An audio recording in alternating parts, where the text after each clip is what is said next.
مرزا اسد اللہ خان غالب کی مکتوب نگاری کے حوالے سے دوسرا ایک خط آپ کی نظر ہے۔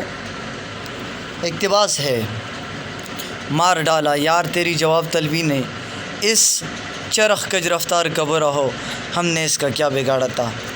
ملک و مال جاہ و جلال کچھ نہیں رکھتے تھے، ایک گوشہ و توشہ تھا، چند مفلس و بے نوا ایک جگہ فراہم ہو کر کچھ ہنس بول لیتے تھے۔ کل سے مجھ کو میکش بہت یاد آتا ہے، سو صاحب اب تم ہی بتاؤ کہ میں تم کو کیا لکھوں۔ وہ صحبتیں اور تقریریں جو یاد کرتے ہو اور تم کچھ بھی نہیں آتی، مجھ سے خط پر خط لکھواتے ہو، آنسوؤں سے پیاس نہیں بجھتی، یہ تحریر تلافی اس تقریر کی نہیں کر سکتی۔ بہرحال کچھ لکھتا ہوں، دیکھوں کیا لکھتا ہوں۔ حوالہ متن: مکتوب نگار کا نام مرزا اسد اللہ خان غالب ہے، مکتوب علیہ کا نام میر مہدی مجروح ہے۔ سیاق و سباق: پیش نظر اقتباس مرزا غالب کے خط سے لیا گیا ہے۔ غالب نے اس خط میں 1857 کی جنگ آزادی کے دوران کے ان اثرات کا ذکر کیا ہے جو بعد معاشرتی اور سماجی زندگی پر مرتب ہوئے۔ یہ پیراگراف خط کا ابتدائی حصہ ہے، جس میں غالب نے احباب کی محافل کے درہم برہم ہونے پر رنج و غم کا اظہار کیا ہے۔ تشریح: مجروح نے یقیناً اپنے خط میں جواب کا تقاضا کیا ہوگا، کیونکہ خط کا ابتدائی جملہ اس تقاضے کی غمازی کر رہا ہے۔ اگرچہ خطوں کے جواب لکھنے میں غالب بڑے مستعد واقع ہوئے تھے، مگر 1857 کی جنگ کے ہنگامے نے ان کے قوائے ذہنی کو مختل کر دیا اور یوں وہ کوتاہ قلمی کا شکار ہو گئے۔ اس سے ان کے مداح ان سے جواب کے مقتضا ہوئے۔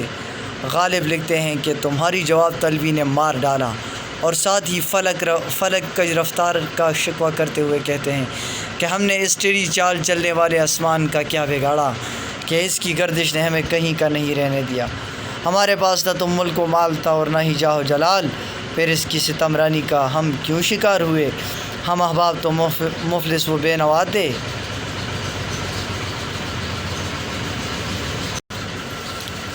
ایک جگہ باہم اکٹھے ہو کر ہنس بول لیتے تھے، لیکن اس سے یہ بھی نہ دیکھا گیا اور اس نے ہمیں بکیر کر رکھ دیا۔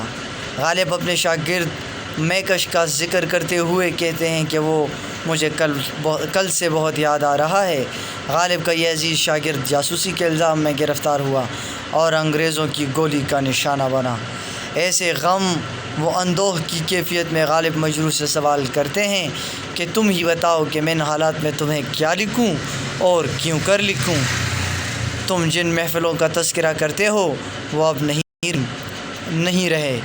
اب ان ایام کا گزشتہ کی یاد میں آنسو بہے جاتے ہیں، مگر آنسوؤں سے پیاس تو نہیں بجھتی، یعنی دکھ اور غم کی کیفیت کم نہیں ہوتی بلکہ بڑھتی چلی جاتی ہے۔